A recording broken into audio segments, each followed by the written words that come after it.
Wih ini jago nih In. Banget. Enggak, itu editan. Golfer. Dia bilang bahwa nggak ada satupun saudara lu yang berhasil gara-gara main musik. Gua begini-begini aja. Nggak begini-gini aja lah. Gua nggak suka uang, Pap. Mampus lu. Dapat uang makan dari mana? Ngamen. Asli dari ngamen. Bus ke bus ngamen. Terus gue janjian sama temen gue itu, tapi gue ketemu duluan sama Pasya. Temen gue belum datang, gue ketemu duluan, terus gue kenalan. Gue bilang, ih lu orang Manado, ternyata dia yang mau dikenalin. Iya, terus.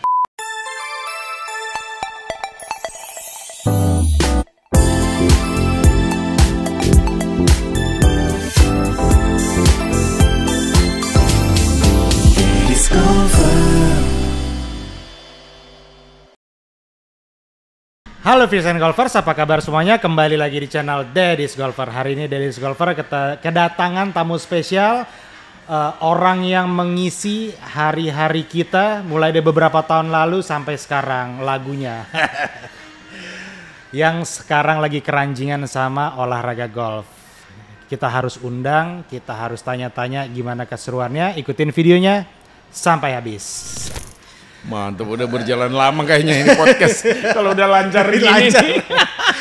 Guys, kita kedatangan abang nih karena ya lebih senior, Abang Enda Ungu. Wih. Mantap. Sehat Bang? Alhamdulillah. Semenjak golf lebih sehat lah ya. Iya. Harus ya. Jadi kita mau tanya early life dulu. Siap. Early life dulu. Lahir dengan nama siapa? Gua dilahirkan dengan nama. Gue pernah protes nih nama ini sama bokap gue. Kenapa punya nama protes baru ini doang? Kenapa gitu. Pap nama gue tuh beda sama adik-adik gue gitu. Oke. Gue punya adik namanya Chandra yang kedua, yang paling kecil namanya Indra. Terus gue Franco namanya.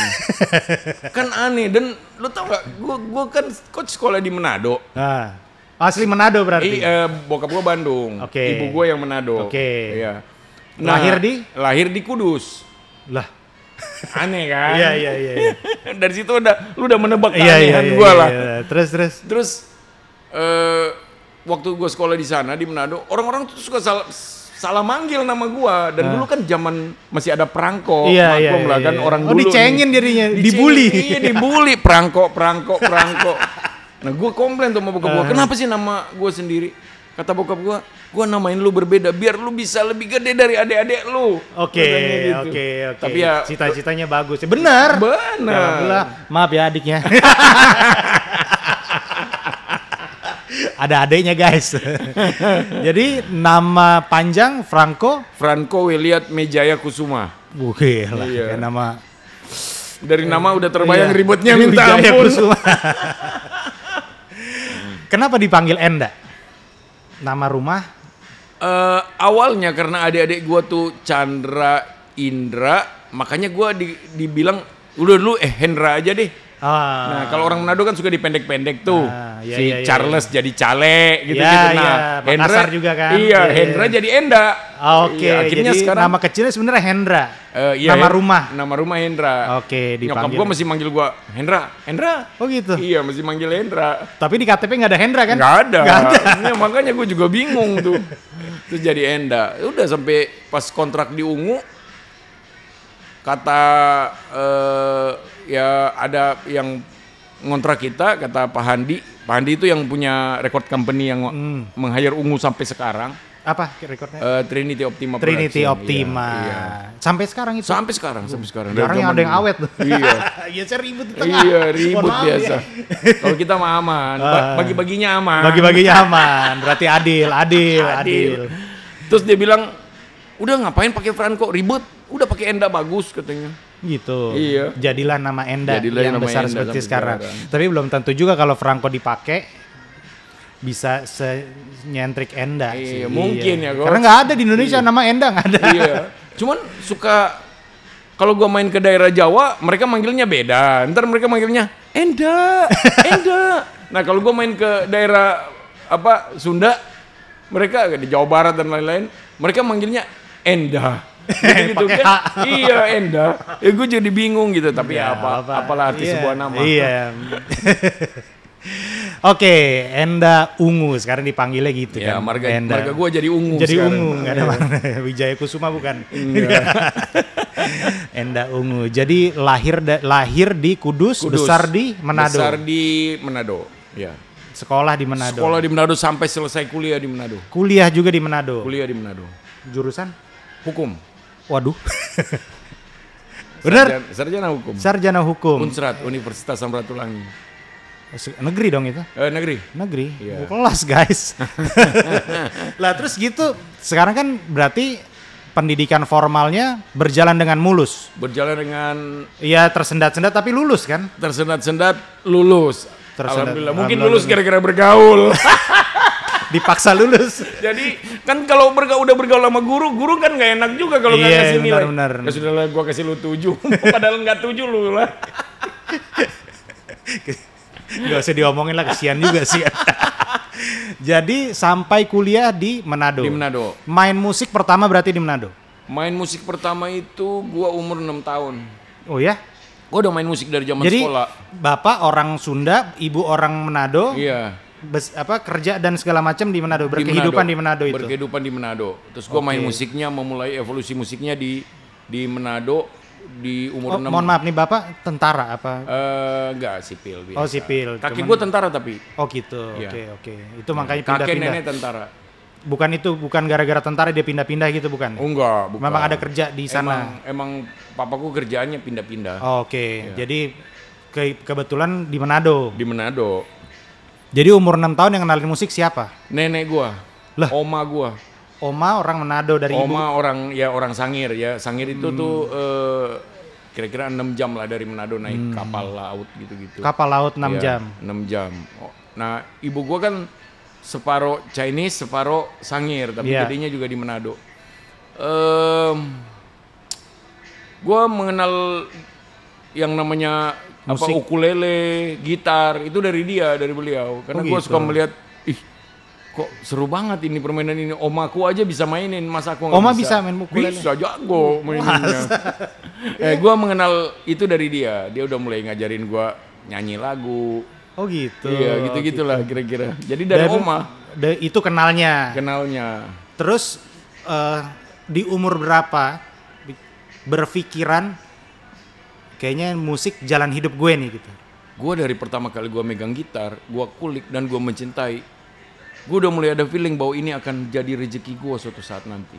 Dari zaman dulu di saat orang mengidolakan yang lain, gue udah dengerin Guns N' Roses, gue udah dengerin Slash. iya Motley Crue gitu-gitu. Jadi gue idol agak aneh nih. Iya, Anak-anak lain mungkin tempel poster pemain film, pemain Iya, bola iya, gitu-gitu. iya. Nah gue zaman dulu kan masih suka tempel-tempel poster Iya, di tuh. kamar kan? Di kamar. Iya. Maaf, anak sekarang nggak ngerti tuh. Sekarang handphone bos. Gue udah tempelin gitaris-gitaris. Gitu. Jadi gue suka pakai sapu di depan kaca. Gitu. Ya, Ngebayangin Tuhan. di panggung Iya, gitu. Umur berapa itu?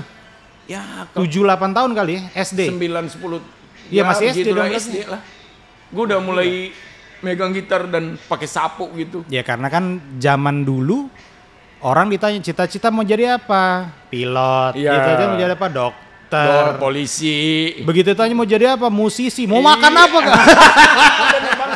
Bener banget. Dan Digituin dong gue pasti. banget. Gue mau merantau dari rumah aja untuk memilih tinggal di Jakarta main musik. Bokap marah-marah sampai banting-banting asbak di rumah. Serius. Berantem lama banget coach.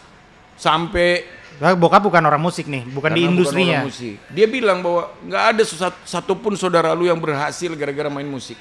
Emang benar tuh. Emang Kenyataan itu benar. yang Di zaman itu emang benar. Ah. Karena kan ya kita lihat aja zaman itu kan carut marut industri musik Indonesia itu. Iya, yang benar-benar besar ya memang segelintir aja, Iya, hitung segelintir jari lah. aja, gitu. Om Ruri waktu itu kan, Om Ruri, Krisya. Om Pance, Om Iya, Krisya, ya gitu-gitu aja. Kalau udah apal dari daerah agak sulit emang. Sulit banget merantau untuk sukses di Jakarta Iya, itu. iya. Waduh, Gamblingnya parah ya. kayak mencari jalan ke langit ketujuh, coach. Jadi berarti dari umur 9-10 tahun itu udah bercita-cita jadi musisi. Berarti pertama dapat uang dari musik umur berapa? Masih ingat nggak? Pertama dapat uang Main band lah, main band gitu, band. terus dibayar nasi bungkus Kuliah, kayak apa? kuliah. Kuliah, berarti udah lulus SMA. Udah lulus SMA dan gue udah mulai lebih serius lagi main musik.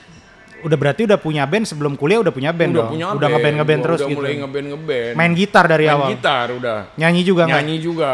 Oh nyanyi juga. Main gitar dan nyanyi juga. Oke. Bawain lagu apa tuh dulu? Dulu bawain lagu ya Guns N' Roses. Susah dong. Susah. Susah. Terus Gue main drum iya, dulu. Iya. Terus Metallica. Anjir, gitu-gitulah. serius? Serius. Gua nggak pernah bawain lagu yang di genre yang gua mainin sekarang. Zaman dulu itu gua punya band di Manado, bandnya rock alternatif gitu. Dan Iya. anak-anak Manado yang hidup di umuran gua itu tahu band gua. Oh gitu. Iya, jadi tahu ya. Jadi band festival tuh. Band festival kemana-mana kalau ada. Dulu kan di Manado sering banget tuh festival. Festival Maksudnya, band. festival kampus, musik kampus gitu-gitu. Dan itu kan lumayan hadiahnya. Zaman dulu dapat 150.000. Zaman dulu lo ya. Iya, tahun 90-an awal Iya, ya. udah gede itu 150 ribuan. Gede itu. Jadi ya kalau setiap minggu kita menang dapat 150 ya. Dibagi 4, bagi 5 gitu ya. Iya, bego-begonya meluncur ke peringkat kedua dapatnya 100.000 kan Oke, lumayan buat iya, hidup. buat jajan. Iya. Enggak buat mabok enggak. Dan kan yang paling penting di zaman itu kan bukan uang, tetapi nama, Pride. Bahwa gila band dia bagus banget. Wah itu sesuatu banget. Istilahnya buat kita datang ke kampus orang ada yang ngajak foto itu girang. Aduh, itu sesuatu banget. Iya kan? Sesuatu banget zaman itu. Iya. Atau enggak lu minimal lu datang ke kampus terus wih, Enda tuh. Nah, itu sesuatu banget. Iya karena dulu nggak ada handphone, Jadi tuan rumah di negeri sendiri iya, tuh di minta kota ampun. sendiri Iya, ya di kan. kota sendiri tuh minta Dia orang ampun. semua tahu tuh. Jadi semenjak itu juga membulatkan tekad ini jalan hidup gue. Iya, dan gua Itu merasa waktu kuliah dong berarti. kuliah Pantesan berantakan. berantakan kuliah gua. Hancur banget. Oh, teman-teman gua kuliah ada sekarang yang udah jadi jaksa. Serius? Serius udah jadi hakim muda. Gua begini-begini aja. Nggak begini-gini aja lah. Tapi kan hakim muda kita nggak tahu siapa dia Iya, kan. iya. Hakim muda nggak dipanggil ke Papua buat main gitar dia. Gua jadi hakim di sana enggak dong. Oke, jadi memang jalan hidup yang berbeda itu memang dipilih semenjak kecil dan dikonfirm, dipastikan waktu kuliah ini jalan gue. Bener. Walaupun di kuliah masih ngeliat duitnya kecil-kecil kan. Lu tahu nggak, coach? Gua kuliah itu hanya untuk menyenangkan orang tua gua. Kelihatan. Karena apa? Jadi berapa tahun kuliahnya? 7 tahun? Enggak. Justru malah gue cepetin biar cepat kelar, biar gue cepat dikasih izin ke Jakarta. Oh gitu. Iya, Berarti minta izinnya dari pas kuliah. Gue mau ke Jakarta nggak dikasih-kasih. Dari SMA gue udah mulai intro ke bokap gue, nggak boleh.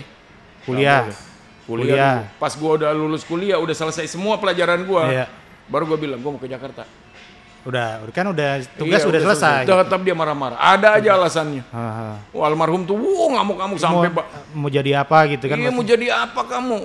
Aku balik tanya sama dia. Ya kalau aku sekolah, aku mau jadi apa? Ya kamu biar kerja kayak aku. Terus kalau aku kerja kayak Bapak. bapak, aku mau dapat biar dapat uang, dapat pensiun. Nanti kalau di hari tuamu dan lain-lain. Iya. Ya, Gua bilang, orang tua zaman dulu iya, lah ya. orang tua zaman Kita dulu nggak banget. nyalain juga karena Nggak memang nggak ada nyalain, jalurnya nyalain. dulu. Gua nggak pernah menyalahkan dia di dalam perjalanan hidup gua. Terus waktu itu gua bilang sama dia, gua nggak suka uang, Pap. Mampus lo. Gila anak gue ini Iya. gitu kan. Dia langsung bilang, ya udah kalau lu nggak suka uang, ya udah. Silakan pilih jalan lu. Nah dia marah tuh sama gua, ngambok. Terus dia bilang kayak gini, gue inget banget. Lu tahu nggak? Nggak. Di rumah sini gua raja. Iya. Dari ujung rumah sampai batu yang di belakang rumah lu itu punya gua. Oke. Gua yang cari sendiri. Oke. Lu melawan tita gua, berarti lu keluar dari sini, jangan bawa apapun dari sini. Oh itu setengah diusir dong sebenarnya. Setengah diusir. Dia ngambek juga. Gue juga mengerti di saat gue seumur segini, gue mengerti betapa marahnya dia. Iya, karena Sama udah punya gua anak waktu itu. sekarang. Karena gue udah punya anak. Waktu itu nggak ngerti. Waktu itu kenapa gua- sih ini bapak gue nih ribet banget gitu kan. Waktu itu gue merasa dia gila. sih. Egois sekali. Egois banget, gila. Lu kok jahat banget sama anak lu sendiri. Oh, Tapi gitu. di sekarang Terus begitu langkah keluar, emang udah nggak bawa apa-apa itu? nggak bawa apa-apa. Bawa baju aja. Nggak bawa baju di badan aja. Berangkat diongkosin nggak? Aduh Tuhan, kan gue naik kapal coach dari Manado ke Jakarta. Mati lu berapa? 1 minggu 5 hari lah di kapal. Ongkos dari ongkos manggung-manggung itu ngumpulin. Iya ngumpulin temen-temen nyawer-nyawer ngasih pegangan buat kita lah.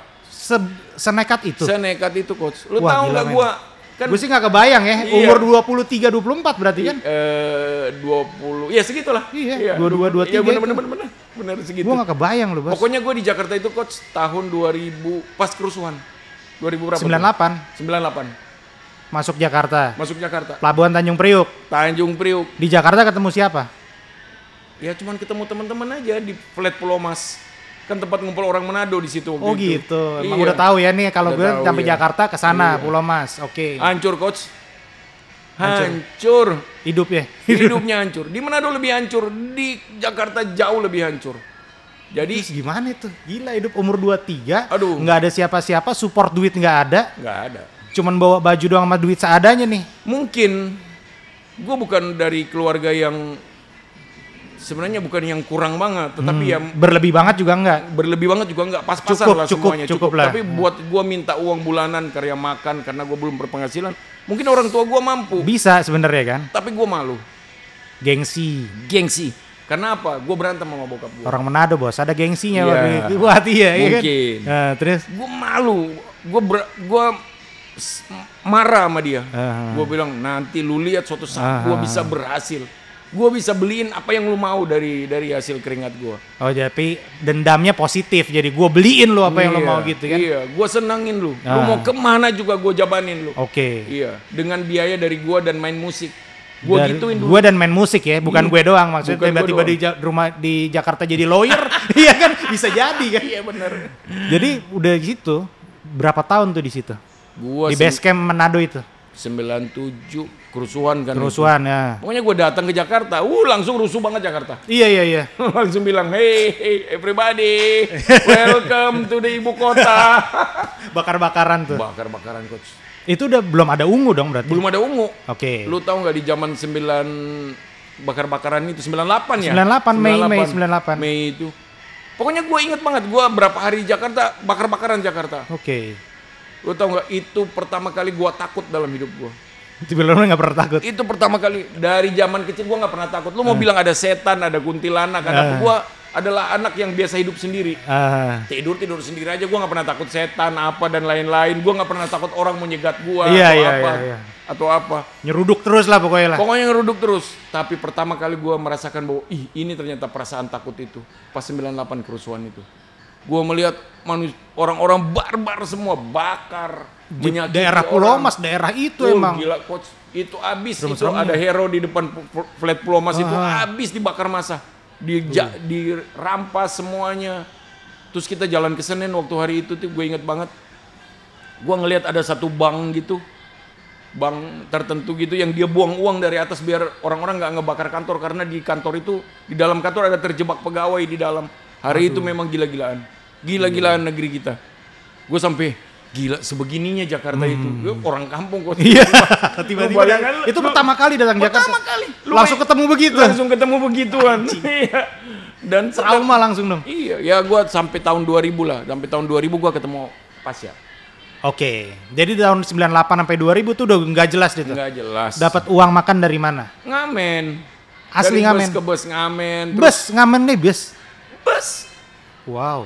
Ngamen dari bus ke bus, atau enggak gue jaga rumah judi. Gue jaga tempat sabung ayam. Dapat duit dari situ Duit buat dari makan. situ buat makan, atau enggak gue kalau ada orang main judi gitu zaman itu, gue jagain pegangin kartu dia. Ntar Jujur aja. Ntar kalau dia menang udah kasih tip gitu. Iya, kasih tip. Nih, misalnya dia ambil 10.000 perak gitu, gue dapat 1.000. Kan lumayan kalau dia menang 20 kali. Iya, benar-benar. Iya, bisa makan gue satu hari. Wah, ternyata Sebegitunya. sekeras itu Enda Ungu ya. Keras banget coach. Kalau mau diceritain habis air mata. Iya. Beneran. Sumpah, nggak mengada-ada. Keras banget. Bis Sumpah. ya. Keluarga kita mungkin kadang-kadang kalau gue cerita kayak gini, mereka suka bilang, nggak percaya gue, kan keluarga lu juga lumayan mampu di Manado. Di Manado, kenapa lu nggak ya. minta? Malu. Tapi nggak ada kepikiran untuk minta pun nggak ada. Kepikiran. Kalau udah nggak ada pilihan lain, kepikiran. Iya, Aduh. Kenapa gua nggak telepon ibu gua sih? Lapar nih gitu ya Iya, kan. lapar nih. Pasnya juga begitu waktu itu. Kenapa kita nggak telepon keluarga? Malu. Mohon maaf nih Pak, Om Pasya nih di orang Palu. Palu. Asli kan? Asli. Oke. Merantau juga. Merantau Nasibnya juga. sama juga. Sama. Oh gitu. Terus ketemu Pak. Satu spesies lain jenis aja. Jadi Iya. bener-bener udah ketemu di Jakarta. Ketemu Jakarta di halte gua ketemu sama dia tuh. Gak ketemunya gimana? Gua ketemu waktu itu gua punya teman, Ah. ada teman ngenalin, dia bilang, "Nggak, gua ada teman orang Manado juga. Dia nyanyi kayaknya. Gua mau audisi dia jadi vokalis. Terus gue janjian sama temen gue itu, tapi gue ketemu duluan sama Pasya. Temen gue belum datang, gue ketemu duluan, terus gue kenalan. Gue bilang, ih lu orang Manado, ternyata dia yang mau dikenalin. Iya. Terus? Dan lu tau gak sih, hari itu gue gak pernah menyangka kalau dia akan jadi vokalis gue. Dia akan jadi salah satu sumber. Keluarga loh. Keluarga akan jadi gua. keluarga kan? Akan jadi salah satu sumber pelengkap hidup gue tuh. Gue gak pernah nyangka zaman itu. Jadi gue berteman aja waktu itu, tanpa rencana. Terus belum kita bikin band yuk gitu nggak? Nggak ada. Nah maksudnya kenalan itu buat apa? Buat kalau ada acara dia nyanyi, lu main gitar Nggak, gitu? emang cuma mau kenalan aja. Oh gitu? Iya, cuma memperluas. Nggak ada rencana gitu? Nggak ada rencana, cuma memperluas link aja. Oke. Terus hari itu dia ngobrol-ngobrol, gue mau audisi nih. Kan masih ngamen nih, Bang Enda masih ngamen. Masih ngamen waktu itu. Kalau dia main kafe-kafe udah? Dia main kafe-kafe, ngamen juga. Ngamen juga? Pasti kan ngamen juga. Oke. Kafe tuh kafe lah dia, kafe-kafe kecil, daerah Tebet, daerah Senayan. Dulu kan banyak tuh. Iya, duit sama makan sama kopi tuh Ya, biasanya tuh bener. ya. Benernya segitu. Karena duitnya kurang kita Kan sekalian juga makan anak deh. band. Iya. Asli kadang-kadang Ya, masih segitu. kontak doang nih. Iya, bener. Gas deh yang penting makan dulu ya kan. Aduh. Seperti itu. Nah, terus dia bilang sama gua bahwa gua mau ikut audisi, mau ngisi vokal, siapa tahu cocok. Oke. Dia mau jadi vokal. Gue bilang band apa? Ada band namanya Ungu. Oh, Ungu udah ada dulu. Udah ada dulu. Oke. Pendirinya, mohon maaf. Pendirinya Mas Maki. Maki. Salah satunya Mas Maki. Oke. Salah satunya Mas Maki dan ada yang orang-orang dulu lah. Terus kalau Mas Maki ini nggak ngamen nih. nggak ngau. Sejarahnya nggak ada ngamen dia tuh. ngamen. Jauh lah ya. Jauh. Kalau kita lahir menangis, dia lahir tertawa, coach. Mas Maki itu. Oh gitu. Begitulah. Maaf Mas Maki. Emang kenyataannya kayak gitu kan. Langsung bisa pegang bass lah ya. Bisa bass. Oke. Main golf jago langsung. Oke. Kapan-kapan kita undang main sekali bareng ya. Iya. Bareng ya. Oke. Terus Mas Maki udah ada ungunya. Terus Ungunya udah ada. Pasnya mau jadi vokalisnya. Pas dia di audisi jadi vokalisnya. Oke. Terus akhirnya gue temenin. Waktu itu dia audisi vokal itu ada satu studio di daerah pasar di belakang Manggarai itu ada pasar apa itu namanya ya, Minangkabau ya. Iya pasar Minangkabau di situlah.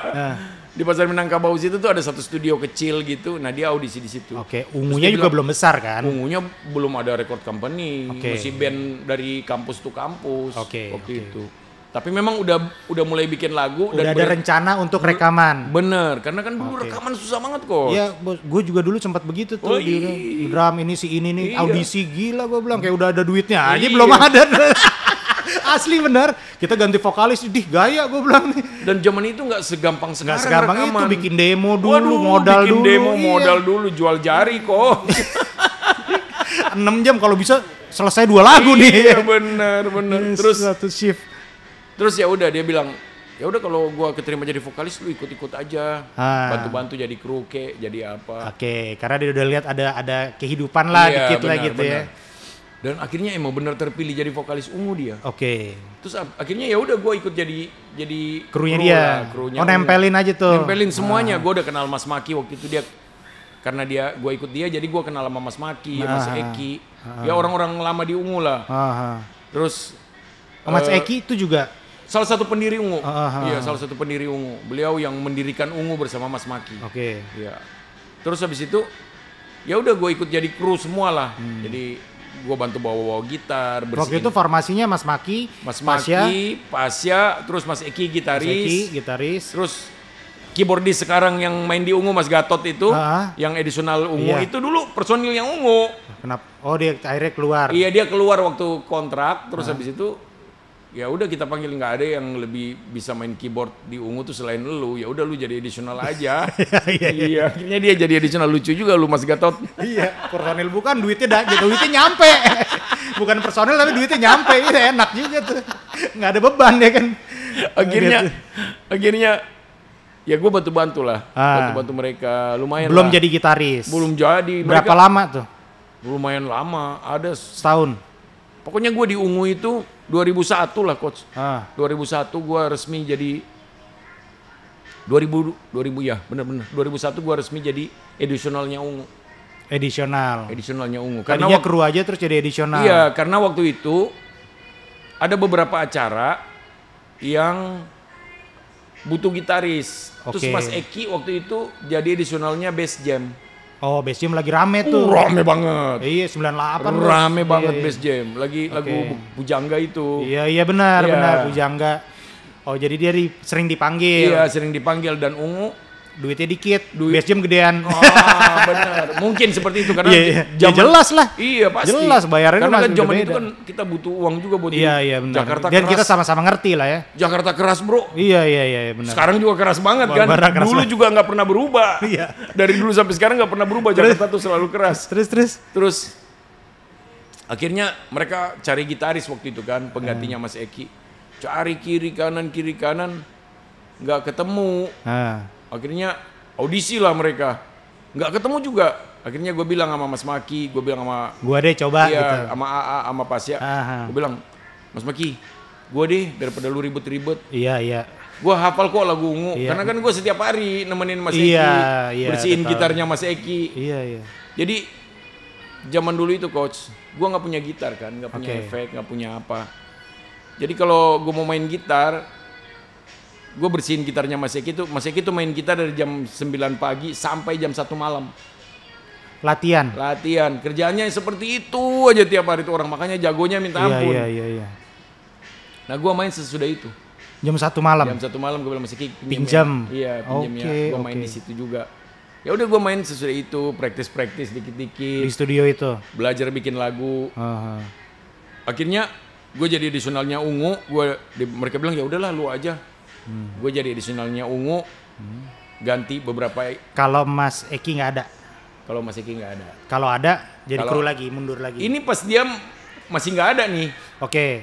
Nah, mungkin waktu itu gue berpikiran kalau Mas Eki pulang lagi ya udah gue jadi kru lagi. Oh iya. Nggak, Balik-balik. bukan nggak balik-balik. Waktu itu emang gue berperasaan no hard feeling lah. Yang penting bersama teman-teman, Iya. yang teman rasa saudara tuh udah Iya, paling iya, aman di benar, dunia benar. menurut gue. Akhirnya waktu Mas Eki balik lagi setelah selesai turnya Bass Jam itu, Mas Eki balik lagi. Gue mau jadi kru lagi, gue bilang ya udah Mas Eki aja main gitar lagi. Udah nggak dikasih sama Pasya. Oh gitu. Iya. Pasya waktu itu udah bilang udah nggak usah. Bagus kok 2 gitaris. Jadi 2 gitaris. Jadi 2 gitaris. Jadi gue nge-rhythm lah istilahnya. Mas Eki nge-rhythmnya. melodi. Mas Ekinya melodi. Nah. Sampai suatu saat karena ada masalah dan kita mulai bikin lagu tuh. Iya. Gue juga mulai nawarin lagu gue. Udah mulai pede. Udah mulai pede karena kan gue edisional. Gue bilang Gue ada lagu nih. gue ada lagu nih. Coba dengar gitu. Coba dengerin, Mas Maki coba dengerin deh. Lagu pertama apa tuh yang ditawarin? Laguku judulnya. Ah. Ada di album pertama Iya. tuh ada laguku. Masuk akhir itu. Iya. Masuk, akhirnya Masuk, masuk. ah, Terus pas Mas Maki denger, ih bagus ini. Coba aja kita rekam. Akhirnya rekam. Terus tiba-tiba setelah rekam itu kita dibantu sama Mas Anang. Mas Anang Hermansyah. Mas Anang Irmansyah. Dibantu kita ngutang studio di dia. Oke. Ngutang. Masih gondrong tuh Mas Anang. Mas, udah pendek. Udah. Pendek. Udah nikah kok sama Mbak Kadi. Terus dibantu sama Mas Anang, kita bikin lagu kita, album kita. Terus kita dapat label Trinity. dikenalin Langsung. sama Mas Anang. Oke. Langsung sama yang punya waktu itu. Waktu itu belum ada Trinity. Trinity itu namanya dulu Hema Suara. Trinity itu kan merger dari beberapa perusahaan. Akhirnya kita dikenalin sama Pak Handi, terus akhirnya dia tertarik sama hasil rekaman kita. Terus dia produksi kita. Tetapi di saat produksi gitu bukan berantem sih sebenarnya, waktu itu agak beda kepentingan aja. Jadi Mas Eki, Mas Gatot memilih keluar dari Ungu. Oke. Nah, waktu itu yang nerusin itu tinggal gua, Mas Roman, Iya, Roman drum. iya, sama Pasya, sama Mas Maki. Mas Maki. Iya, berempat aja. Belum ada Mas Onci. Oh, iya. Belum ada. Akhirnya ya udah mereka nggak apa-apa. Mas Eki juga ada sebagian besar kan lagu Mas Eki waktu itu Iya. di album pertama. Mas Eki juga bilang, ya udahlah nggak apa-apa, Pakai aja. Oh nggak ditarik lagi lagunya? Enggak. Mas Eki nggak narik lagunya, malah dikasih, pakai aja. Yang penting. Wise banget tuh, Iya, berjiwa besar. banget. Mas Eki tuh besar banget jasanya buat Ungu. Iya, ikhlas itu. Buat gua udah kayak guru yang ngajarin gua rekaman, panning kiri, panning kanan, lu harus manajemen track lah. Iya. Rekaman kan butuh manajemen track. Biar suaranya benar. Biar nggak numpuk frekuensinya. Itu Mas Eki. Ngajarin gua bikin lagu, ngajarin gua isi gitar, itu Mas Eki. Karena kan gua hampir setiap hari sama dia. Iya. Sampai akhirnya kita jalan berempat. Keluar album itu waktu itu album Melayang. Album Laguku judul albumnya. Oh jadi lagunya? Iya benar. Lagunya Om Enda jadi judul albumnya waktu itu. Terus single pertamanya itu yang Ku Melayang. Iya. Nah itu lagunya Mas Eki. Iya lagunya Mas Eki. Itu lumayan Om. Album pertama itu lumayan. Nah pas kita mau tur album pertama itu Mas Onci gabung. Oke. Jadi edisional. Edisional dulu. Iya edisional karena waktu itu Fangkop bukan nggak terlalu. Mas Onci dulu Funky Kopral. Dulu Mas Onci itu idola gua di Manado pas gua lihat buset nih anak kecil jago banget main gitarnya. Iya. Gak pernah nyangka ternyata dia mau jadi satu band sama gua. Akhirnya mau tur jadi edisional. Fangkopnya lagi vakum. Waktu itu. Jadi Mas Onci bilang, "Ya sudahlah gua jadi edisional." Ya udah jadi edisional tuh selama 1 tur, terus setelah selesai tur dia keluar dari Funky Kopral. Akhirnya keluar dari Funky Kopral, terus dia memilih gabung menjadi salah satu personil Ungu. Sampai sekarang, itu Mas Onci itu. Terus, sebenarnya perjalanan di Ungu itu emang up and down-nya gila-gilaan Om. Grafiknya tuh, kalau orang kan turun dikit. Terus kalau naik kita lagi. Terus naik lagi, turun dikit lagi. Kalau Ungu, naik ke atas tinggi. Nyungsep juga dulu. Nyungsepnya tinggi juga. Yang nyungsepnya kenapa? Banyak lah Om, banyak banget. Band itu kan banyak banget. Benar. Menyatukan berantemnya gitu. Berantemnya. Nah ini juga salah satu band yang ini guys, yang personilnya akur terus karena susah loh. Nggak pernah ganti dari. Nggak pernah ganti dari yang itu kan. Iya dari album pertama. Dari album pertama itu yang Laguku kan. Malah nambah kita kan. Nambah edisional itu keyboard. Itu juga Ungu juga. Oh iya dulu. Orang lama balik lagi. Sebenarnya kalau di Ungu itu insya Allah sampai nanti ya. Dari zaman dulu kita nggak pernah ganti kru Om. Krunya juga? Krunya dari zaman dulu itu. Kru gua tuh udah ikut gua udah mau ada kali berapa tahun ya semenjak Ungu. 2002 aja udah 20 tahun lebih. 20 tahun lebih. Kru gua tuh. Gila. Nggak pernah ganti krunya itu aja. Mas Maki juga seperti itu. Nggak pernah ganti. Jadi kru gua tuh ikut gua dari zaman dia masih ABG sampai sekarang dia udah punya anak 3. Ya alhamdulillah, berarti kan waktu dia ABG duitnya cukup. Punya istri duitnya cukup. Insya Allah. Iya, sekarang anak 3 duitnya cukup. Insya Allah. Berarti makin lama makin mahal berarti. Udah gitu aja. Ya kalau harga segitu-gitu aja kagak cukup anak 3 bos. Kru kan kagak cukup. Inflasi bos. Oke, berarti tour sampai sekarang. Ini pertanyaan kan banyak teman-teman sekarang yang remaja sekarang juga bikin band gitu. Dikit-dikit egonya muncul, bubar, ngeluarin teman sendiri dikeluarin. Itu kan Ungu sampai ya kita hitung 2001 mungkin ya, 2001 2002. Berarti kan 24 tahun nih kurang lebih. Udah kalau perkawinan perak tuh bos 25 tahun tuh. Iya. Itu nggak bisa kan sempat vakum gara-gara Om Pasya jadi pejabat. Sebenarnya nggak vakum sih Om waktu itu. Masih jalan, cuman kita menghargai jabatan dia. Jadi kan masa iya tuh vokalis kita gitu, panggil dulu. Iya, maksudnya pemimpin di daerah terus tiba-tiba kita manggung terus tiba-tiba ada promonya, ada apa. Kita memilih manggung dalam keadaan tidak dipromo. Oke, 5 tahun tuh ya. 5 tahun, tapi masih tetap ada manggung. Paling juga pas 1 tahun pertama aja pas dia jabat, emang gak ada manggung sama sekali. Tapi tahun-tahun yang berikut masih manggung. Ikut manggung juga beliau? Ikut manggung, jadi hari Jumat sore dia udah di Jakarta. Manggung, kita manggung Sabtu. Kalau ada acara Minggu pun maunya ngambil siang, Minggu siang. Kalau Minggu malam kita malam udah cabut lagi, balik. Malam subuh jam 1 dia naik pesawat dari Jakarta udah pakai baju kantor, mendarat di Palu jam 7 pagi, udah langsung kantor. Gila. Seperti itu, Mas Pasya. Seperti itu. Iya, berarti kan bukan cuman gara-gara uang aja tuh dedikasi tuh. Itulah Ungu bertahan sampai sekarang karena semua berdedikasi. Sampai kru-krunya berdedikasi. Dan bukan kita tidak pernah membicarakan maaf, bukan kita sok kaya, tapi kita tidak pernah membicarakan uang di antara ungu itu. Nggak ada uang di antara kita. Nggak ada uang. Kita ada selalu segini bagi, ada segini bagi. Kita bagi sampai habis. Bagi sampai habis, Om. Jadi Udah ya, habis ya di tengah. Nggak ada dusta di antara kita ya. Nggak ada dusta di antara kita. Dan itu adat yang terbiasa dari dulu. Ini masuk ke omongan itu ke almarhum Bapak. Iya. Gue nggak suka uang. Iya. Bener banget. Gue nggak suka uang. Bener banget. Tapi datang sendiri. Bener banget. Kalau ada dedikasi. Yang serunya Om, Ungu tuh di album pertama itu tidak terlalu berhasil. Tapi melayang booming loh. Iya, 150.000 jualannya waktu itu. Gue inget banget. Nggak sampai juta tuh ya. Nggak sampai juta. 150.000, tapi kan 30.000 udah break even point kan. Iya. Jadi 30.001 lu udah dapat royalti. Iya. Lumayan lah buat Lumayan. membawa kita keliling Indonesia dengan rate harga 15 juta, 20 juta udah lumayan. Waktu lah. itu satu band. Waktu itu satu band. Berangkat dengan pesawat burak. Ada nggak anak-anak sekarang ada tahu burak nggak? 2000, gue inget nih, gue 2004 manggil Naif. Dulu waktu SMA nih kita kumpul sponsor. Tahu nggak bos harganya berapa? Berapa? 60 juta. Zaman Mahal, itu. 2004. Iya. Itu 2004 15 juta kan. Tahu gitu kita panggil Ungu dulu. Wayang. Iya. 20 juta. Iya segitu. Itu paling mahal Naif waktu itu. Terus klub 80s 50. Iya. Dia lagi Lagi naik rame banget tuh. itu, lagi Iya. rame banget. Berarti Ungu masih 20 15 gitu ya. 15 20 kita masih ambil lah. 2025 berapa ya harganya Ungu?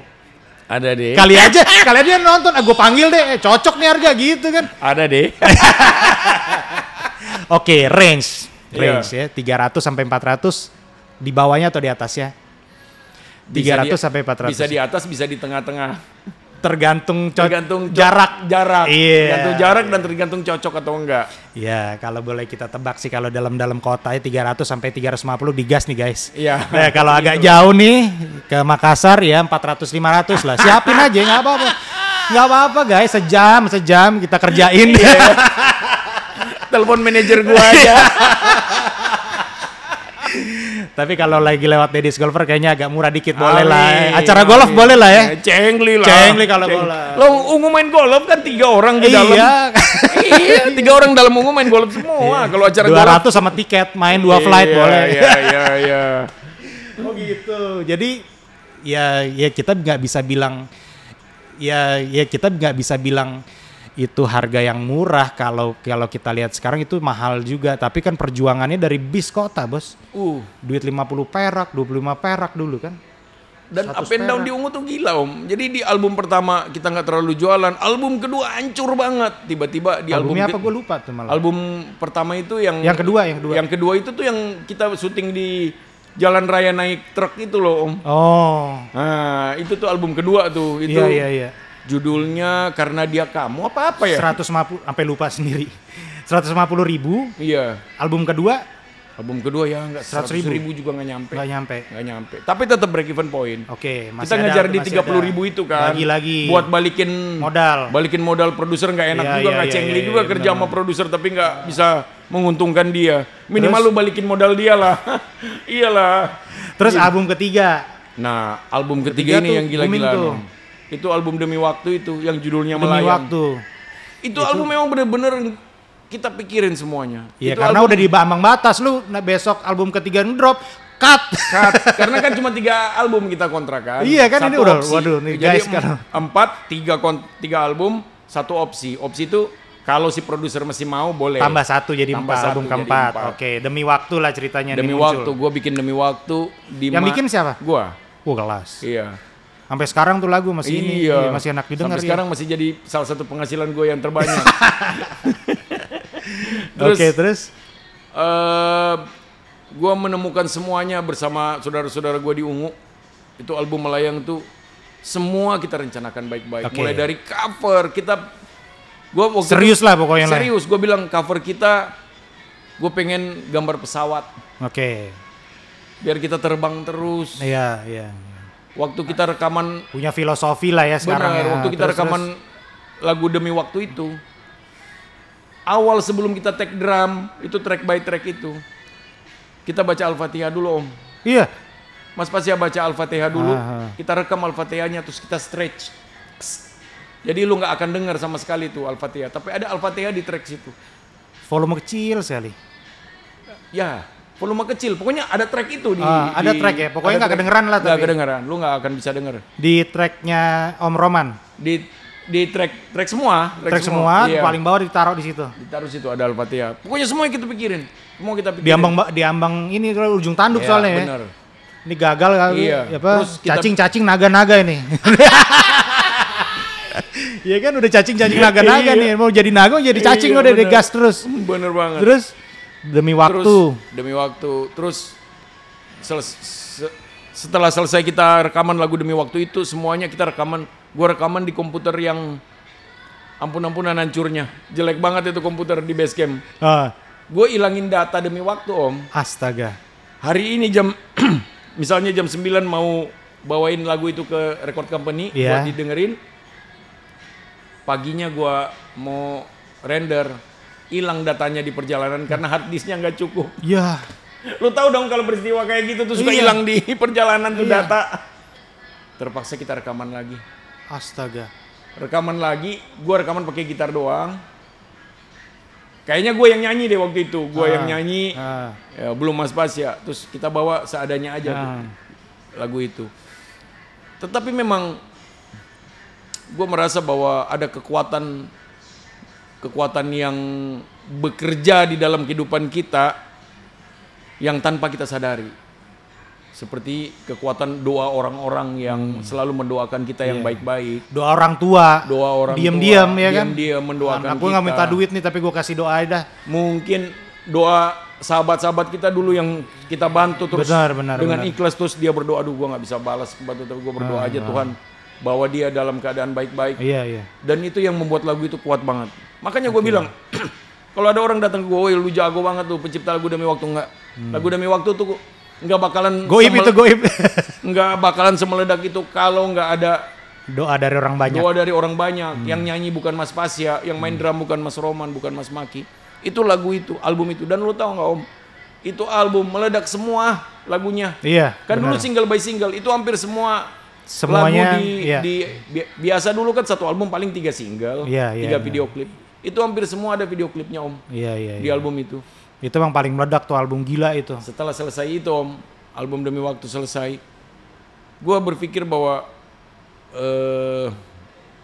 gue ditawarin waktu itu bikin lagu religi, daur ulang lagu religi Iya. orang.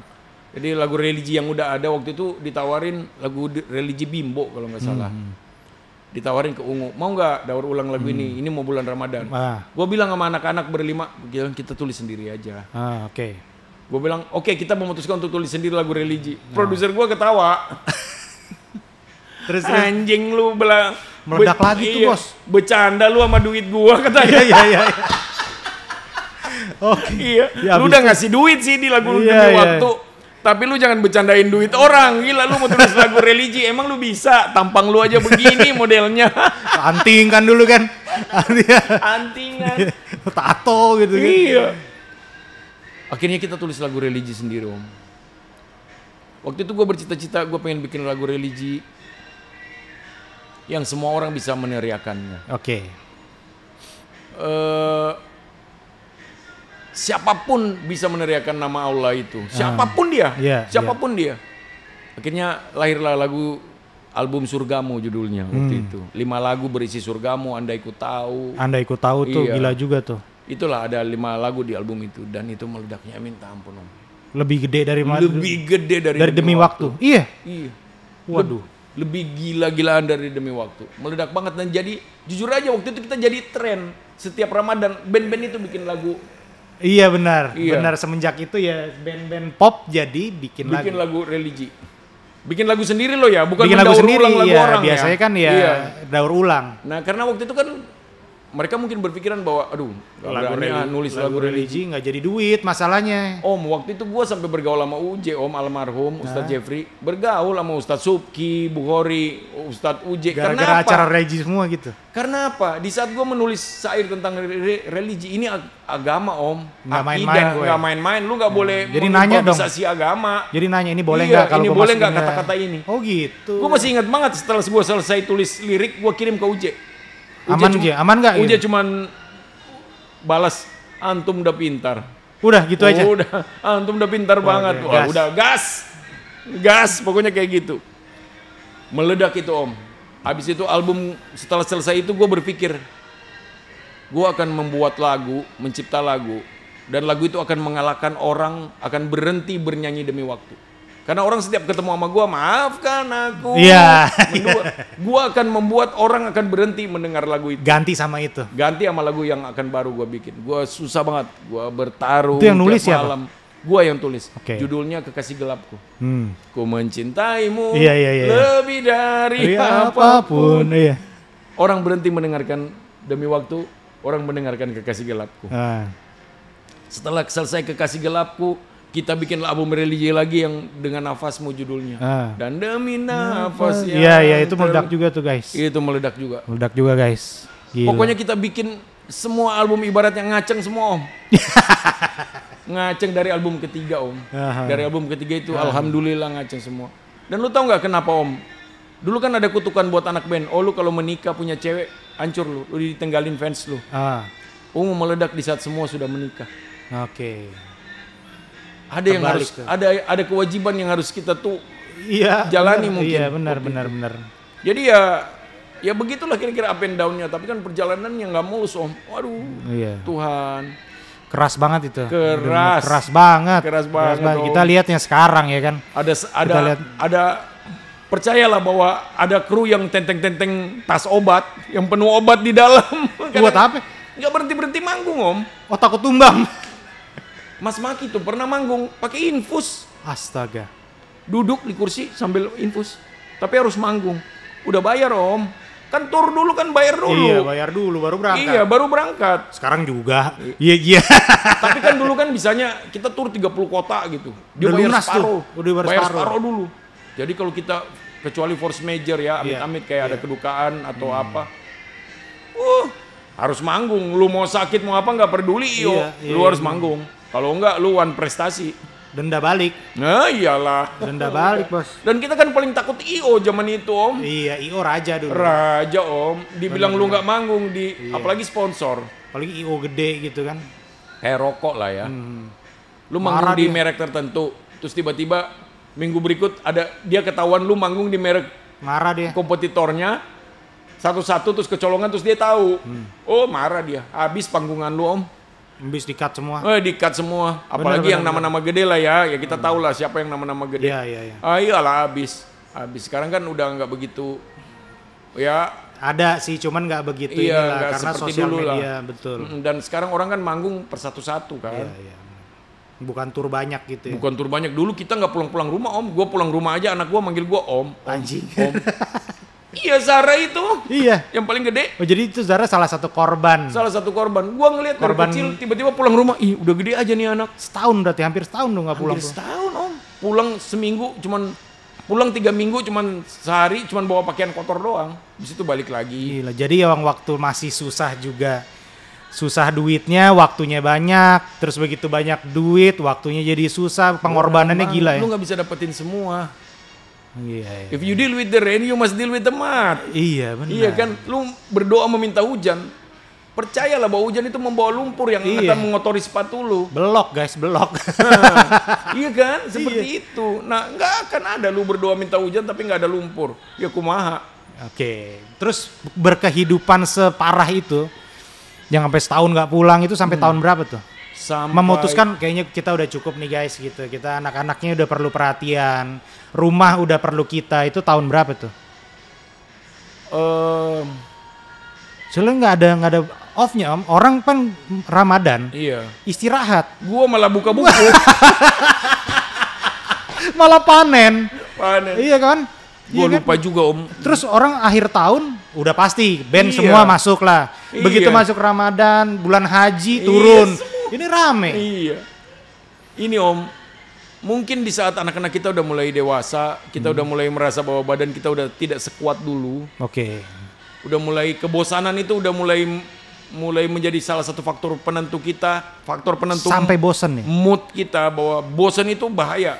Benar. Kebosanan itu bahaya banget, merusak mood lebih dari 50% mood lu. Akan bosan apabila lu satu karena apa? Karena kalau lu bosan, lu akan statis, menjalani hidup seperti biasa aja. Udahlah. Udah nggak ada excitementnya Yang lagi penting ya. manggung aja, lagu udah begitu-begitu aja. Permasalahannya kadang orang suka nanya sama kita, lu kok nyanyi lagu-lagu itu terus? Gue pengen nyanyi lagu lain, cuman IO-nya maunya gue nyanyi lagu itu, kumaha IO kan raja. Iya. Tapi kemarin gua tanya sama Mas Dika ada band, Iya. dia bilang yang bikin bete itu perjalanan sampai ke tempatnya. Begitu ngeliat penonton semangat lagi. Emang begitu. Udah selesai lemas lagi Lemas gitu. lagi. Gitu ya. Up and down gitu. Jadi lu bayangkan aja kalau lu mendarat, terus lu naik mobil 4 jam gitu ke daerah. Capeknya, bosannya minta ampun. Iya. Lu kan harus terbang pagi Di dari hotel Jakarta. juga males gitu ya. Itu Jadi- satu-satu energi waktu di atas panggung udah selesai tutup. Udah lemas Ngelihat lagi. penonton, Adrenalin adrenalin tuh gebuan, terpompa naik tuh, lagi. apalagi lu denger di belakang panggung suara penonton. Wah, rame banget nih. Terus tiba-tiba, adrenalin bagus, terus drop, pulang hotel, makan, tidur. Besok jam 4 subuh udah dibangunin. Ayo berangkat Ayo lagi. siap-siap, Aduh. berangkat. Begitu aja kehidupan kita Om. Makanya kalau dari gua, enakan naik bus sebenarnya tur itu. Sekali naik, udah jadi tempat tidur lu di bus itu. Jadi kamar lu. Daripada pesawat Jadi di turun, samping kapal lagi. Iya, di samping jendela itu ada foto anak lu, foto bini Segitunya ya? lu. Segitunya. Gila kayak meja kantor dong, meja kantor. Sama seperti itu. Karena kan di bus kita bikin, jadi kita papas berapa tempat duduk, bikin taruh Iya, bikin tempat tidur. tempat jadi kita- tidur. Iya, tempat tidur gitulah di bus. Gila Itu ya, jadi seperti perjuangan ya. Itu pantesan telat main golfnya guys. Iya. Ya, kalau dari dulu gue main golf, handicap 0 bos. Nggak, terus berarti sekarang karena perjalanan yang terlalu jauh, sekarang udah dibatesin. Sekarang sebulan berapa kali manggung? Sebulan paling banyak 4 kali, 5 kali juga. Seminggu sekali lah ya. Seminggu sekali. Seminggu sekali. Seminggu lah. sekali. Yang penting rekening nggak tergerus Yang terus, penting- ada masuk gitu Yang kan. penting bisa bayar Listrik, bisa main bisa golf. anak-anak sekolah. Golf kan sisanya. kadang-kadang kita juga diundang kan Om. Oh iya. Percayalah bahwa lu lihat gue setiap hari main golf, gue diundang kebanyakan. Iya, jadi ada yang bayarin, bukan gue. Nggak mampu Om. Iya, Gila. bisa aja. Tapi Mahal, semua, mahal, bro. Iya mahal ya bang. Enggak lah, tapi kita kan bisa cari sekarang gini, lapangan kayak Halim 1, Iya, Cilangkap, iya. lu di bawah duit sejuta, Iya, masih benar, udah bisa benar, main. benar banget. Gue juga kayak gitu. Harinya Senin, Iya. orang bayar 1,5, kita bisa bayar 750 gitu. Iya. Sebenarnya bisa. Emang gue gitu, kalau lu lihat gue posting gue main Sabtu Weekdays. Minggu, kalau weekdays gue bayar sendiri. Iya, Tapi kalau weekend undangan pakai gua- seragam. gue dibayar orang Om. Tapi emang itu ya blessing to pandemic ya. Iya, Sekarang iya, iya, orang golf itu bukan jadi lifestyle tapi jadi kebutuhan. Bener, jadi bener. kebutuhan. Orang ngundang lu Om main di acara, elunya seneng, kitanya seneng. Kemarin gue Om, lu tahu gak, gue dapat WhatsApp. Mas, aku dapat nomor telepon dari salah satu temanku lah. Mas mau nanya rate kalau Main golf. main golf bareng, gobar diundang, Ah. bisa nggak ya? Nyediain Dalam- tiket berapa gitu? Padahal dalam hati dia- rate-nya berapa? Padahal dalam hati udah. gue langsung gue nggak pede juga Om. Gue Iya, langsung iya. bilang, Mas, nun sewu Mas, gue minta maaf banget. Gue Ah. bilang, gue nggak jago gue main golf, lu jangan lihat Instagram gue main biasa aja. Gue bilang, Terus? nggak apa-apa Mas, kita juga mengerti kok, nggak apa-apa. Yang penting rate. Gue bilang nanti gue tanya-tanya dulu ya Mas ya. Abis ini kayaknya nanya gue nih. gue bilang ya Allah. Ya Allah, berkah apa ini? Berkahnya minta ampun. Ini bedanya nih guys ya. Padahal Mas main gitar ke sini dikasih duit 10 juta Iya. belum tentu mau.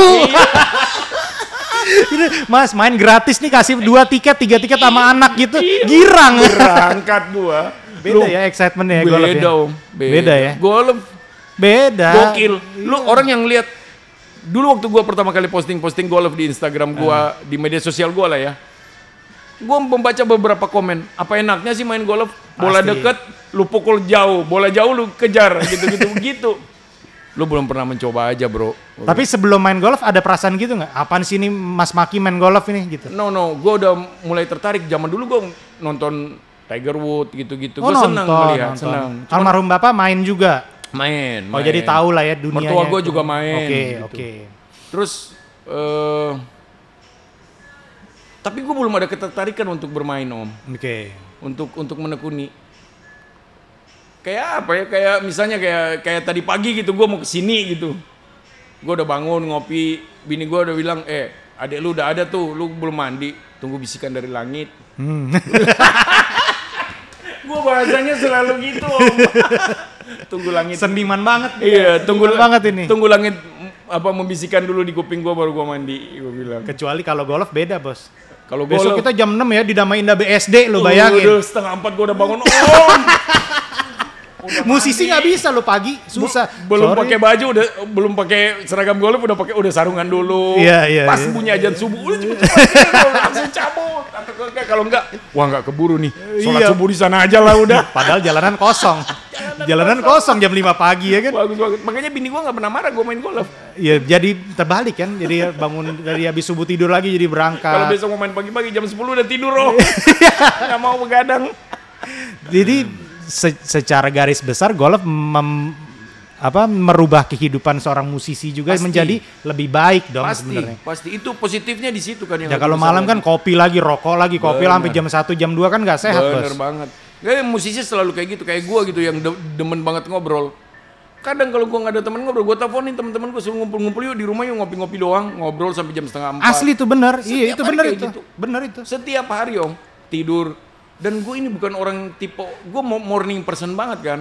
Jadi tersiksanya kalau gue tidur jam 3:30 atau jam 4:30, kadang-kadang mungkin gue jam 9 udah buka mata paling lama. Iya, kalau nggak badan nggak enak kan. Iya, gue udah buka mata, nah gue lemas banget, gue bilang aduh gila, gue Kurang tidur, cuma 3 iya. jam. Udah gitu terus tidur kayak pas gini. matahari keluar tuh nggak bisa, Bener. Bos. Tapi kalau golf Metaboliknya nggak bisa, nggak Bos. bisa. Jam 10 udah besok nih. Tidur, lu tidur 3 jam, kacau pukulan, Kacau, Bos. kacau. Jadi mulai main golf tahun 2024 berarti dong. September. Terlambat. Orang-orang yang ini kan ya musisi lain, Iya. artis lain main pas pandemi Pas kan. pandemi main golf kan. Kalau gua 2000 Berarti dari pandemi udah banyak yang ngajak sebenarnya kan? pandemi gue malah jualan cupang, ikan cupang. Pandemi udah banyak yang ngajak. Iya, Gue udah udah banyak ngeliat yang Mas ngajak. Maki main, Mas Udah Pasya main lagi. udah main lagi. Mas Pasya main, Heeh. udah main lagi lah. Mas Pasya juga lama udah tahu Iya. golfnya. Ya belum ada ketertarikan gua. Baru September kemarin 2000. Kenapa jadi mau gitu? Pasti ada triggernya, gue mau deh gitu. Gak tahu, Om. Gue juga nggak tahu. Tiba-tiba gua datang. Itu bisikan dari langit. Iya bener. Nggak ada yang menantang gua. Ya mungkin ada lah beberapa. Ayolah, Circle gue udah mulai main golf gitu, circle pertemanan gue di dekat rumah. Adalah pertemanan gue udah mulai main golf. Gue melihat kayaknya gue nggak akan berteman sama lu kalau gue nggak main golf. Iya. Iya kan? Ditinggalin nih takutnya. Bener, gue juga berpikiran seperti itu dan akhirnya waktu itu gue berkesempatan untuk beli stick sendiri. Jadi udah investasi, jadi ada rasa bener terpaksa. banget. Gue udah beli mahal-mahal terus nggak Iya, dicoba. bener, Ya harus bener. bisa nih. Akhirnya jadilah ketagihan. Dan golf itu kan nagih, Om. Parah. Jelek penasaran, bagus nagih. Iya bener. Rese. Lu jelek pukulnya, skornya jelek. Besok main lagi gue, Bisa bisa lebih gini bagus. sih? Bisa lebih bagus nih besok. Iya. Besok main, bagus. Iya. Enak nih main begini, besok main terus aja. Ini sekarang hari Selasa. Dari hari apa main terus? Coba. Kemarin hari Rabu, Kamis, Jumat, Sabtu, Minggu, Senin. Libur gara-gara lu mau ngajakin ke sini. Tadinya gue juga diajakin main hari ini. Kamis, Jumat, Sabtu, Minggu, Senin tuh 5 hari berturut-turut. Gila kan. Olahraga sebelumnya apa? Lari nggak tapi lari juga dulu kayak gitu? Gue lari setiap hari dulu. Hampir Setiap setiap pagi lari. Abis sholat subuh gue lari. Oke. Mau di luar kota, mau di luar negeri. Lari dimanapun terus? gue lari terus. Oh, jadi fitness levelnya udah tinggi nih. Iya, gue Udah terbiasa ada olahraga dari terbiasa. dulu, dari kecil. Dari kecil. Dari kecil emang gue senang Main olahraga. bola apa juga ikut aja karate, terus. taekwondo, silat. Semuanya gitu. gue jabanin. Gue senang melakukan hal-hal seperti itu, Om. Gue orang yang paling benci diam. Gue diam berarti gue lagi nulis. Oke. Ya, Nulis seperti lagu itu, gitu nulis ya. lagu. Kalau gue diem, kalau gue nggak tidur, gue jarang istirahat. Berarti otak lu gitu tuh. Kalau diam Jalan kusut terus. tuh, bingung tuh. Jalan terus. Gelisah gitu. Kalau Gelisah. diam. Ada aja yang gue itu. Iya. Makanya kalau orang tanya, kok lu golf mulu sekarang? Ya nggak bisa Karena kan diam di rumah nggak ngapa? bisa diam, mau ngapain? Gue masa ngeliat ikan aja, ngeliat burung aja. Iya. Ya, Tapi di rumah ikan burung tuh miara. miara pasti, ikan, burung, kucing, miara pasti. Tapi orang nggak bisa diem tuh. Iya. Ada aja tuh. Ada aja, kadang kucing gue juga udah sebel kali sama gue. Ngapain sih nih orang? Kucing mau tidur digangguin. Iya, gangguin terus. Gila. Oh segitunya ya ternyata ya. Golf tuh merubah segitunya. Sangat merubah gue. Paling nggak dari yang tadinya di rumah blingsatan gitu ngegangguin anak, ngegangguin, jadi sekarang rumah agak lumayan capek. Dan jujur aja Om, dari golf yang terbesar gue belajar itu apa Om? Lu hanya bisa bercita-cita aja. Kenapa? Lu nggak tahu hasilnya seperti apa. Iya benar. Kita punya rencana. Kita punya rencana, tapi ternyata rencana itu akan berhasil apabila ditunjang dengan effort yang cukup tinggi. Betul. Kalau lu effortnya nggak tinggi, jangan pernah berharap cita-cita lu berhasil. Setuju. Lu mau main bagus tapi nggak mau latihan. Segala sesuatu yang terbangnya tinggi adalah kolaborasi dari pemikiran-pemikiran dan berlangsung eksekusinya cuma 1 detik. Cep gitu. Ngelihat bola, mata nggak boleh lepas dari eyes on ball. Iya. Strong left hand. Iya. Swing nggak boleh kelebihan. Pinggul pas, kaki kuat. Udah pikir lama-lama, eksekusi 1 detik. 1 detik. Jam salah. Bola. Asu. Olahragain enggak tuh? Kadang kita nendang bola dulu baru mikir. Kalau golf nggak bisa. Tapi Bos. seperti itu. Bahwa keberhasilan hidup hanya untuk orang-orang yang berpikir secara sistematis. Iya. Terus merangkumnya dan mengeksekusinya. Terus begitu kita udah jalan, ikhlasin aja. Benar. Iya, udah Gue juga belajar itu dari golf. Pas abis gue pukul, aduh jelek. Gue bete sepanjang hole. Tambah rusak. Tambah rusak. Ternyata di saat gue bete, ya sudahlah, udah lewat. Ah. Udah nggak usah gue pikirin. Insya Allah nanti di pukulan berikut jauh lebih bagus. Tapi manajemen emosi, manajemen diri tuh belajar banyak ya. Bener banget. Jujur. Belum lagi gini, soalnya kita main pagi. Udah ketemu hole 15, 16, panas. Capek, pukulan kusut. Hancur. Temen hancur. ngecengin. Aduh, emosi kan? Emosi kan? Makin hancur. Itu kalau kita, mohon maaf ya, kalau karakter orang kan beda-beda. Beda-beda. Ada yang beneran marah iya gitu bener. itu. Ada yang banting-banting Tapi stick. benar, tapi dengan adanya dia banting-banting stick, besoknya jadi lebih baik, Ya, lebih bener. baik gitu. Dan apa tau nggak Om? Senengnya. Gue selalu bertemu di lapangan golf dengan orang-orang yang sopan-sopannya minta ampun. Dan positif. Positif. Gue nggak kenal sama dia. Nah, Gue papasan kar sama dia. Permisi. iya pasti. Gue tidak pernah melihat di kehidupan gue yang lain di luar lapangan golf. Iya. Gue bertemu dengan orang-orang yang kelas. Iya, Maaf, betul. minta maaf. Bukan masalah duitnya ya. Bukan masalah duitnya. Tapi attitude-nya ya. Attitude-nya Iya, kelas. betul, Om. betul. Dan gue jadi belajar untuk hidup gue bahwa oh ternyata hidup kayak gitu ya. Iya. Bola mental dikit padahal nggak kena kita, jangan sampai. iya. Cuman mental di kaki dia dateng Om jauh-jauh dari Benar. Maaf ya Mas. Ah, Padahal iya. itu yang minta maaf mungkin jenderal bintang 2 Om. Setuju, Maaf ya. setuju. Di golf begitu Om. Sampai segitunya Om. Nggak ada. Itu golf kan kayak kehidupan. Begitu lu masuk lapangan, etika, rules, Bener lu harus ikut. Bener banget. Lu nggak boleh mentang-mentang gue bayar, biar gue main lama-lama, Iya. belakang gue nyangkut. Iya. Gue bayar, kan dia juga bayar. Iya. Dia juga bayar Iya. depan gitu, bayar. Bener banget. Nggak bisa. Istilahnya kita sebagai pemain ya, kita pemain tuh nggak bisa jadi sok kaya, sok jago, udah nggak bisa di lapangan golf. Banyak lah gue belajar dari golf. Nggak bisa. Benar. Banyak itu banget. benar banget. Berarti Banyak banget. berarti golfnya benar kalau sampai belajar begitu. Banyak banget. Dan lu tau nggak? Kan rulesnya banyak banget. Banyak. Mertua gue juga bilang. Mertua gue juga ya lumayan seneng main golf. Dia bilang, Mas itu rulesnya. Lu nggak bakal hafal. Lu bakal bawa buku. Benar. Untuk ngitung rulesnya. Benar. Nggak ada pemain golf yang pro juga nggak pernah hafal tuh Nggak hafal. rulesnya. Itu kenapa turnamen profesional 9 hole ada referee 2. Bener. Ada wasit Bener. gitu. Itu banyak banget Mas. Dan lu bayangkan aja di golf itu kalau bertanding. Nah gue belajar golf yang benar dari dia.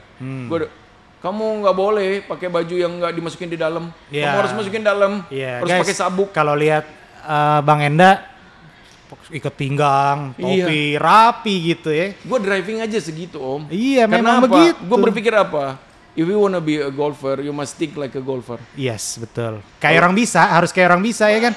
Walaupun lu belum bisa mukul. Benar, karena itu attitude, itu etika, itu pakai sepatu golf, pakai sepatu yang lu mau pakai di lapangan. Benar. Ya, mohon maaf kadang-kadang kita juga pernah lihat orang pakai leg bong, driving, laki-laki lah ya. Lu pakai sepatu lari di tempat golf. Ya, kalau lu mau main golf lu udah ready lah. Respect sama permainannya. Bener. Itu yang harus. Bener. Gimana lu mau jadi golfer yang ya mumpuni mainnya kalau lu tidak pernah membayangkan bahwa diri lu golfer. Benar. Dulu waktu gua mau jadi gitaris, gua membayangkan diri gua gitaris besar, gua pakai sapu di depan kaca. Iya. Attitude gua harus begini. Jujur aja di saat gua diem juga di atas panggung, orang udah bilang, "Anjing, gila, keren banget lu." Padahal gua bilang, "Keren dari mana nih gua?" Cuma diam-diam aja. Mungkin ada kekuatan di bawah alam sadar kita yang yang udah dilatih bertahun-tahun. Karena attitude-nya udah benar.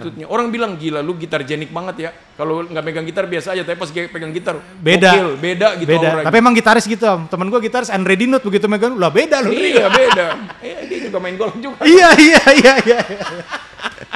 Iya, pernah podcast juga sama istrinya, sama Mbak Wanda, sama Wanda pernah. Gitu lagi. Gitu. Oke, siap. Jadi teman-teman yang belum golf, tolong disampaikan dulu. Golf itu merubah apa, bikin apa, coba ini terakhir nih. Golf itu membuat hidup lu jauh lebih hidup. Jauh lebih hidup. Itu yang paling penting, Om. Yang hidup lu udah merasa bahwa hidup lu hidup, tapi ternyata suatu saat hidup lu mulai redup. Golf kalau ada rezeki. Dan gua rasa menurut gua ya, kalau lu atur uangnya bagus, bisa kok. Golf itu nggak mahal, Om. Betul. Jujur aja. Betul. Equipment ada yang second. Bener banget, dan nggak mahal lo second itu, Om. Sekarang baju lokal banyak banget. Nggak harus juta-juta. Iya, gitu juta-juta. Ya kalau lu ada rezeki lebih terus tiba-tiba lu harus beli yang mahal ya terserah. Cuman kan kita budget golfer pun ada. Bener banget. Lapangan juga banyak. Bener banget. Driving range banyak. Ada simulator juga. Lebih murah juga. Bener. Nggak mau panas ada indoor. Bener. Gitu. Jangan pernah. Gua agak nggak setuju bahwa golf itu olahraga orang kaya. Enggak. Ya. Gua nggak setuju itu kata-kata itu. Betul. Karena gua sering bertemu dengan teman-teman gue yang ngelatih gue, bilang bahwa dulu gue, Mas, megang kayu, buat ngelatih swing gue tuh pakai kayu. Banyak pro sekarang itu, kayu dipahat-pahatin biar kelihatan kayak stick golf, pukulin gitu. Seperti itulah kira-kira. Jadi karena niat dan kemauan. Semua sebenarnya main gitar juga kalau gue niat gue bisa jadi gitaris. Karena niat aja dari kelas berapa, dari SD udah begitu ya jadi. Kalau lu merasa bahwa hidup lu kurang berwarna, main golf deh. Main golf lah. Lu merasa hidup lu kurang hidup, main golf lah. Lu akan bertemu dengan orang-orang yang membuat hidup lu jauh lebih hidup. Pertanyaan terakhir. Kalau Enda Ungu tidak main gitar, dia akan jadi apa? Golfer. Akan jadi golfer. Oke. Bisa jadi jaksa ya kan, bisa jadi lawyer. Lu kan nanya gua sekarang. Iya. Kalau nggak jadi golfer jadi apa? Fotografer. Oh gitu. Iya. Gua seneng fotografi. Seneng foto, ya sekarang bertambah golf. Ya itu. Kesenangan gua yang gitu-gitu, yang membutuhkan waktu sendiri, berproses sendiri. Ya, siap. Oke, kalau gitu guys, terima kasih banyak Bang Enda. Ini semua udah kita korek nih guys, sampai ke akar-akarnya. Makasih banyak udah datang di podcast Daddy's Golfer. Amin. Kesimpulannya bahwa semua yang kita lakukan di dunia ini, mau jadi golfer, mau jadi profesional, mau jadi coach, mau jadi musisi, mau jadi jaksa hakim, mau jadi orang lah ya, semua harus dilakukan dengan sungguh-sungguh dan nggak boleh manja. Harus dengan kerja keras apapun keadaannya. Bener banget. Itu kan nggak mungkin nggak keluar air mata tuh di bis, kok gue gini banget. Iya. Ya kan? Nggak keluar darah dan air mata itu hal biasa. Tapi hasilnya di umur yang relatif belum senior banget udah bisa nikmatin hasilnya. Tanggung ya. Umur tanggung. Iya, gede tanggung. Lagi lucu-lucunya. Oke golfers, semoga podcast ini bermanfaat untuk kita semua, untuk Dedis juga, untuk Om Enda juga, dan buat teman-teman Ungu, apa nama ini? Ungu Clickers. Dan teman-teman golfer semua, sampai ketemu di video berikutnya di channel Dedis Golfer. Bye. Thank you. Mantap. Dalam ini.